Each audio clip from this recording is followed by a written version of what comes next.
Yeah, hi, my name is Javier. I live in Queens. Alright, Javier, so I hear you've been a police brutality victim. Can you tell me to the best of your ability what happened to you? Yes, this occurred in the South Ozone Park part of Queens. It happened on September 15th of last year. I was with a couple of friends, a couple of sisters and friends that we were heading to Washington. And I was in my car. I drive a Toyota RAV4 06 model. I was in my car, and I was just picking up one of my friends, and then all of a sudden we were stopped by a DT undercover cop, and then he just pulled me over, and then they just like both of them just rushed into both sides of the car, the driver's seat and the passenger seat.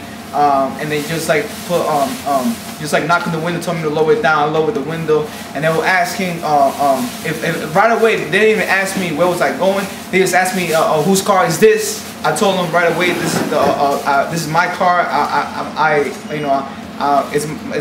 got my name is on the title.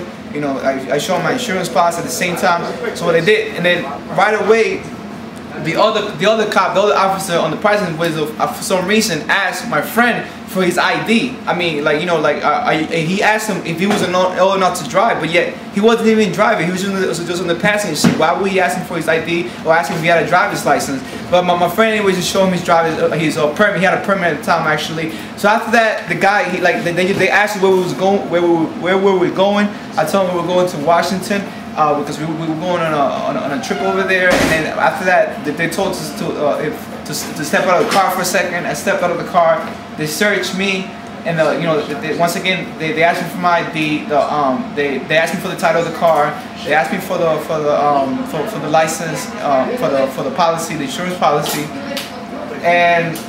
and then right after that, the other officers also told my friend to get out of the car, and they searched him as well. And one of my sister, my friend, she was also in the back, but she stayed in the car. And then next thing you know, they like after all that, with all that search, I guess they were satisfied, and they used to go, and then we just left. I mean, really, what I get from this event, I will point out the fact that I was actually wearing a do-rag, and I also had a baseball hat backwards. I mean, I don't know what would give him the intention to stop us at the end. He told me that, oh, you just look too young to be driving this car. I mean, but I really don't think that was their intention. You know, the police are always stereotyping us because they don't think we could be driving a nice car like that or anything. So I mean, that's my story really. And I just feel like, you know, like that was inappropriate. It was, I mean, it was uncalled for. I mean, I'm just with a group of friends driving on a trip to Washington D.C. and just like to point out that this happened early in the morning. It wasn't even at nighttime. This happened at around 7 a.m. in the morning when this happened. So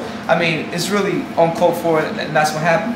And besides the backwards act, do you feel you did anything to provoke this action by the police? Did I do anything? I was just driving on the road. I mean, that was my crime. Driving on the road, being a civilian.